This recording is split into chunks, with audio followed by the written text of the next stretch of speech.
Hey guys, what's going on? D with NearFallGaming here, coming at you with, of course, another episode, Smackdown vs. Raw 2008 General Manager mode. Let's get right into our preview for November 15th. Just 2 more Smackdowns until Survivor Series. Match number 1, Matt Hardy, Bobby Lashley. This match stems from a promo. Matt Hardy and Jeff Hardy are in the ring. Matt Hardy's basically just calling out Bobby Lashley, saying that he pulled some bullshit last week with Rey Mysterio attacking him after the match. We're basically holding the Master Lock, Full Nelson Hurt Lock after the match was well over, and Rey Mysterio was not in a good condition afterwards. So Matt Hardy was basically just saying that he's got a bone to pick with that. Jeff's backing him up. The 3, Bobby Lashley, MVP, and Chris Masters, come out. The Hurt Business, the World Champion, and the Tag Team Champions, they come out, they confront the Hardy Boys, and basically it turns into a one-on-one match with Matt Hardy and Bobby Lashley. Theodore Long comes out. He says if you guys are just going to bicker at one another, then we're just going to settle it in the ring with a one-on-one match, Matt Hardy, Bobby Lashley, and that's going to be next. Get a quick commercial break, and then we go right into the match, and that is how we open up the show. Match number 2, Gregory Helms, Kenny Dykstra. Well, guys, I screwed up again. When I was making this video in the gameplay, you see Gregory Helms. In recording, I spoke Gregory Helms. It is actually supposed to be Sabu. So there are going to be a few mentions of Gregory Helms in this video. And in the gameplay, I even used Gregory Helms. But please, please, use your imagination and place Sabu in Gregory Helms' spot for this episode. I goofed. It's supposed to be Kenny Dykstra versus Sabu in this match for the number 1 contendership. Please forgive me. We're trying to get better. My gosh, I know. I know. But anyway, back to your scheduled preview. Number 1 contendership match for the Cruiserweight Championship. The winner of this match will face Chavo Guerrero at Survivor Series for the Cruiserweight Championship. Match number 3, a Survivor Series qualifying match, and the stipulation, the reason for being on the Survivor Series team has been revealed.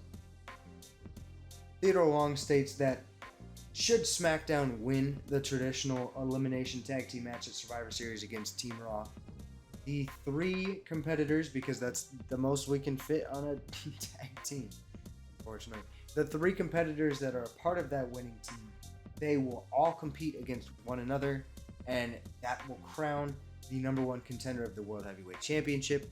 They will get to choose the event, whether it's what week is SmackDown. It's not quite like a Money in the Bank, but it will be their choice as far as when they want to take that World Heavyweight Championship match, basically.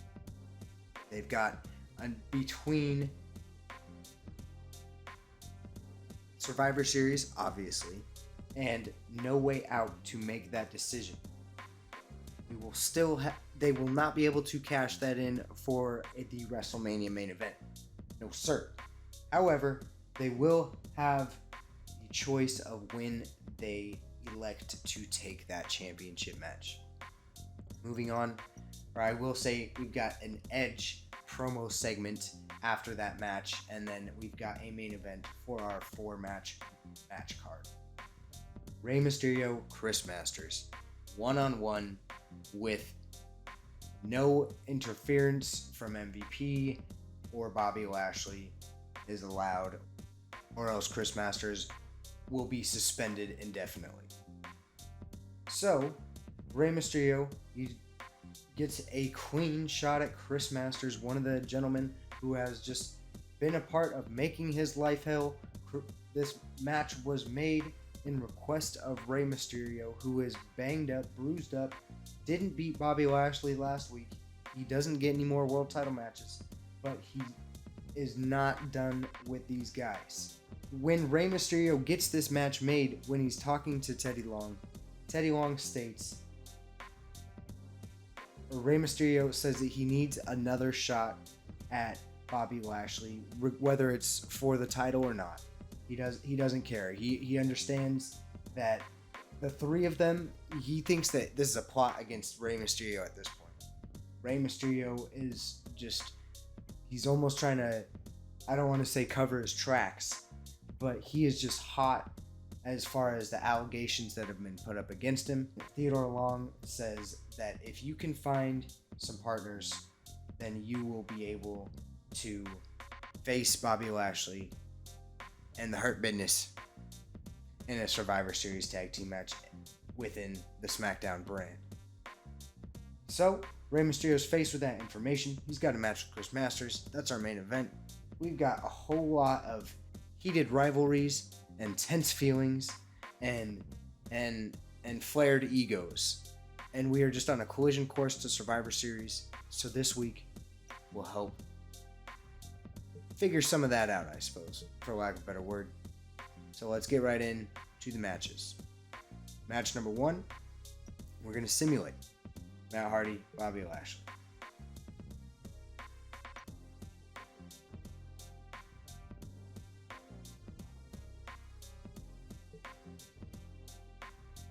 That is the kayfabe victory.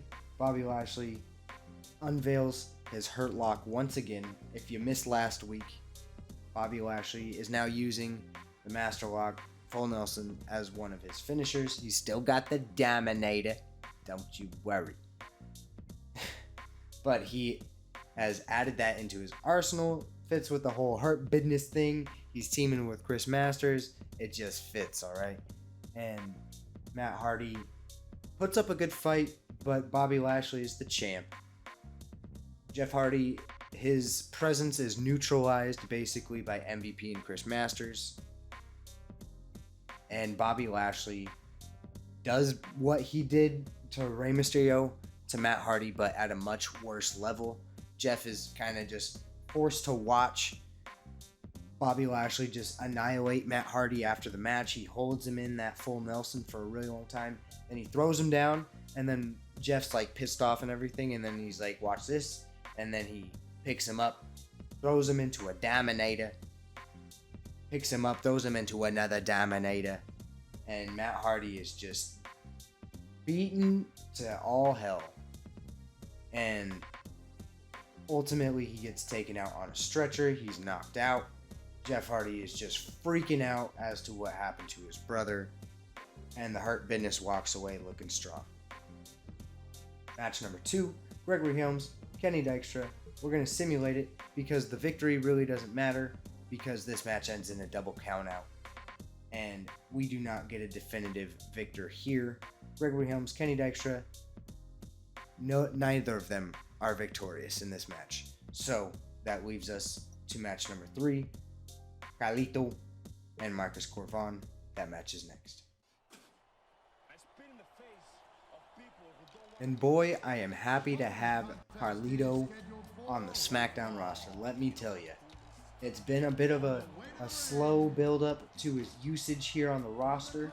He's getting more and more screen time, more TV time by the week. And this week he's got a chance to join the Survivor Series squad.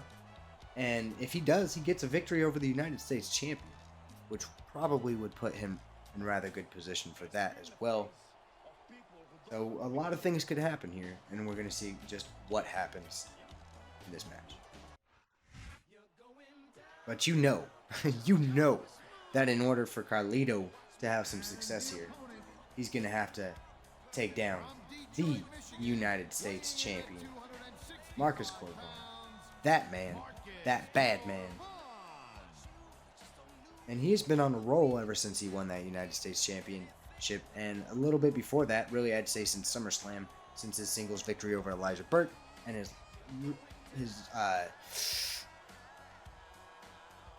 his launch, I suppose, into his singles career. So it's been fun to see for the alpha male Marcus Corvon. We got Babyface versus Babyface, Yellow Trunks versus gold trunks, technically, probably. We'll see how it goes. Let's go. Nice reversal. You can see that we were playing as Marcus Corvon, but you know, anything can happen. Anything can happen. I don't think anyone in this match has even considered that they might not walk out the winner. Of course not. That's the kind of attitude that gets you beat quicker than anything. And that's something I don't think people realize. The mental conditioning of the WWE superstars is just as impressive as the physical conditioning. This, however, will be the only match that we play this evening. Just a one match episode as far as visualization. So we're gonna try to make this one a doozy for y'all, and it's gonna have some good implications. Yes, that means we are simulating the main event, folks. We are simulating the main event. Man, what a match. Kids, if you're watching this, don't try this stuff at home. Absolutely not. These are You know that he's got that technicality. His second technical trait. There we go. I'm not gonna be able to hit those running grapples anytime soon. That's for sure. But oh, there we go. I was wrong. Okay, not the front grapples anymore. But we open it up. Carlito's got apples, and I got grapples. Superstars like a wounded animal. It's survival of the fittest. And that also means that if you're not at 100%, you've got to be able to hide it from your opponent. Okay. Absolutely right. This business is as psychological as it is physical. Corvon, honestly, okay. It was the strong grapple I went for that time. Well, I wouldn't consider any of these superstars to be easy pickings, no matter how beaten up they get. I got him scouted out. Ooh, Gary Kubiak, he took a fall. Sorry, Gary. And then with the chops and the energy, I love to see it from Marcus Corvon. Those are the moves that totally embody the alpha male. And confirmed, I noted my speculation, or really it was my uncertainty, if Marcus Corvon was in fact Monty Brown. He is in fact Monty Brown. I thought so. I just didn't want to say it on a recorded line where with confidence when I wasn't confident. I didn't warrant that much confidence, unfortunately. But golly, I feel like they reverse me every time I try to do that. Ooh, Carlito, big crossbody. That little twirling crossbody over the top rope. Oh, huge STO on the outside of the ring. Brother, you are hurting. I don't care who you are, what you do for work, whether you're a tough guy or oh my goodness. Well, I was talking about something. Got off track after I missed the board there with my boy Marcus Corvon. The uncontrollable pounce, and it didn't work out for me there. These yellow tights, it makes it hard to see apparently. Okay, we got him with the spear there. Got him with the spear there. It's just the short amount of time that you are allowed to execute your finisher is really what gets my goat here. Okay, that's supposed to be a wake-up taunt. It's not a wake-up taunt. Let's go. Come here, bitch. Let's go! I got him. That's a clean connection there. Get him down. Don't let him get up. You see how he started getting up immediately? Fucking no-showing my shit. Or no-selling my shit? There we go. Well, we got the 1, 2, 3. Marcus Corvon is headed to Survivor Series.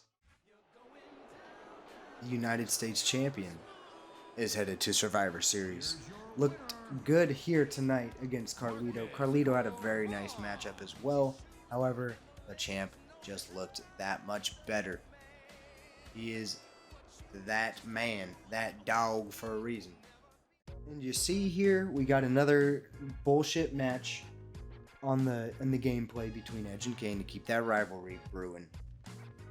They both have very high fatigue right now, so I didn't want to go too crazy, so just a little one-on-one action here. The segment between Edge and Kane here. Edge is coming out for what seems to be a match. He's in his ring gear. His music's going. He does his entrance at the stage, and he's headed towards the ring. Kane comes out from underneath the ring, and Edge is... he looks like he saw his own ghost. Not just a ghost, but his own ghost. Edge cannot believe his eyes. It's finally the man that he has been just like begging to come out. And he doesn't know what to do. He's scared shitless.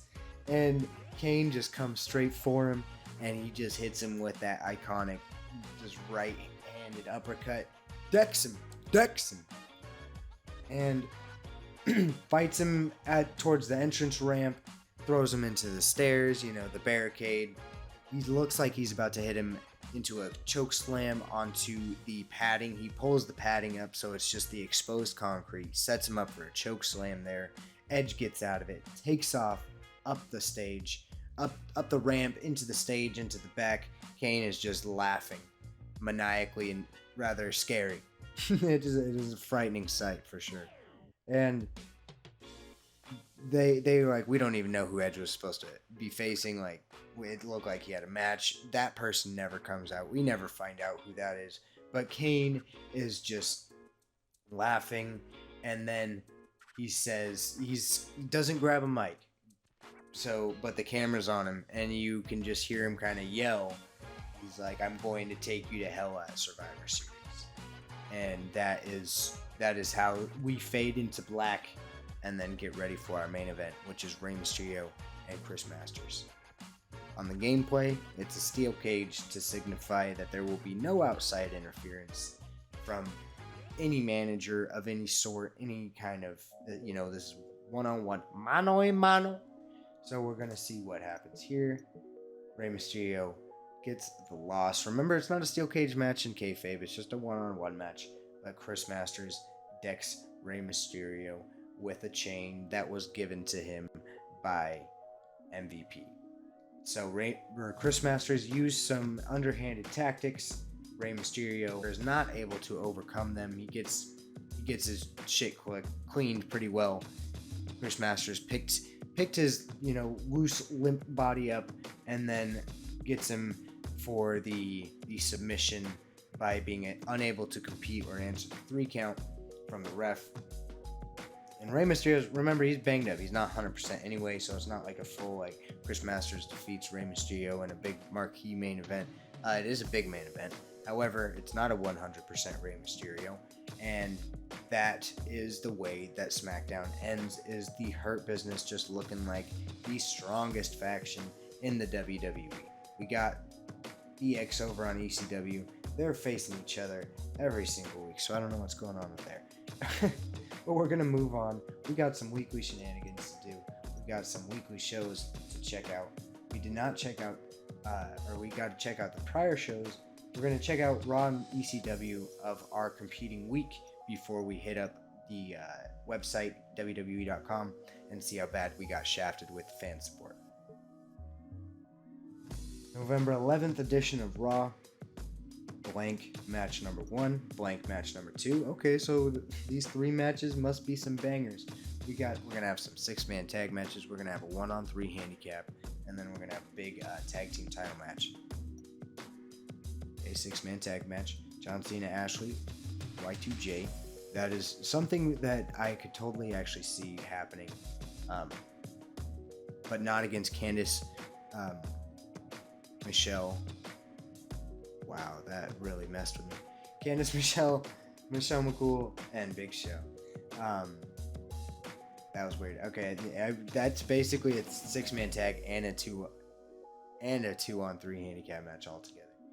Okay, so we got a 1-on-1 match. Roddy Piper loses to Umaga, and then another tag team match with some managers. Undertaker and Melina defeat JTG and Sandman. Cali cannot make the difference as manager here. 3-star, 3-star, 2-star. 3-star show. It's just so laughable. I guarantee you if I do the same show, I get like a half a star. Okay, so ECW pulls out a 4.5-star show rating. They've got a full match card, which is Cool. Mickey James loses to HBK. Ric Flair defeats Torrie Wilson. Kelly defeats Rick Rude, the former ECW champion, in a 3.5-star match. Shad and Mark Henry with the longest rivalry in all of WWE. That must be what gets them their ratings. And then a 4-star ECW Championship Ultimate Submission match where Johnny Nitro defeats Randy Orton. Nice job, Johnny Nitro. We're going to start calling him John Morrison now that he is ECW champion. So, this show gets a 4.5-star show rating despite not a single match being with one 4-star match, 2 3.5s, and then 2 3s. Smackdown. 4-star match, 3.5, 3.5, 4, 4.5. So, a 4.5, 2 4s, and 2 3.5s, and we get a 3.5-star show rating. My feelings are just hurt at this point. I'm just feeling disrespected. JBL can eat a dick. WWE.com match of the week. Chris Masters. ECW pulls in 220,000 fans.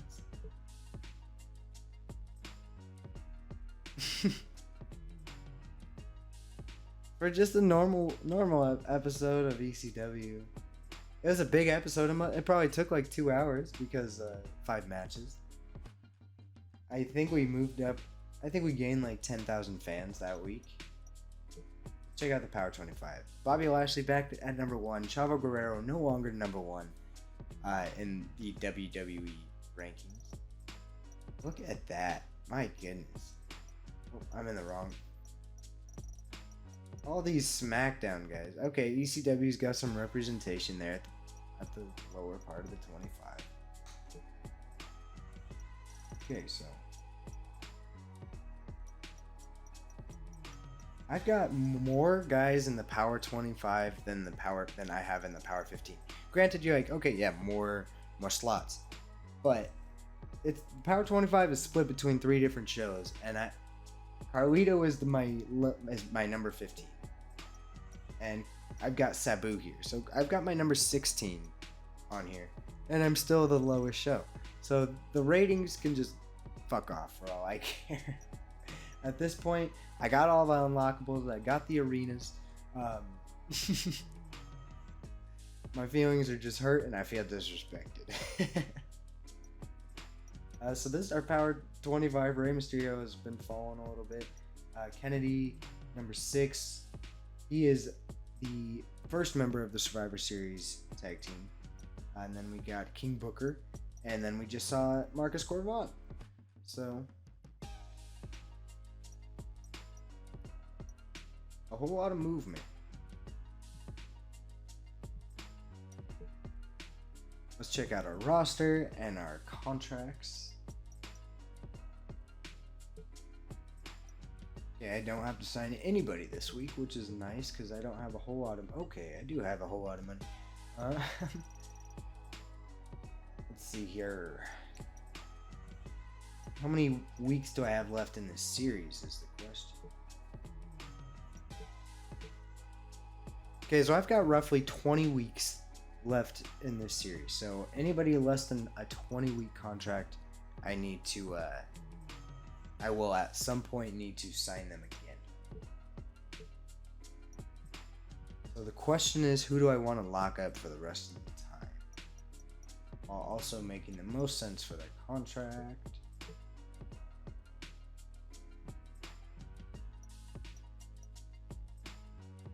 It would probably be... Fuck, man. Okay, my hundreds.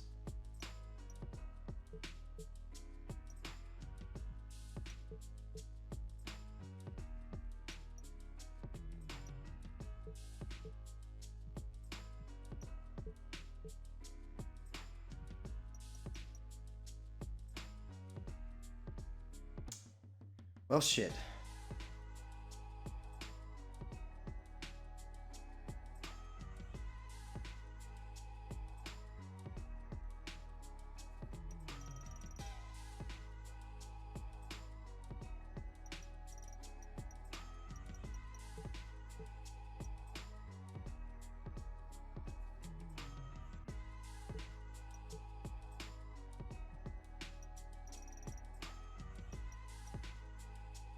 Okay, so we're rolling with Carlito, 17 weeks, so even he will need to be signed at some point, but not the worst thing we're doing here. It could be worse.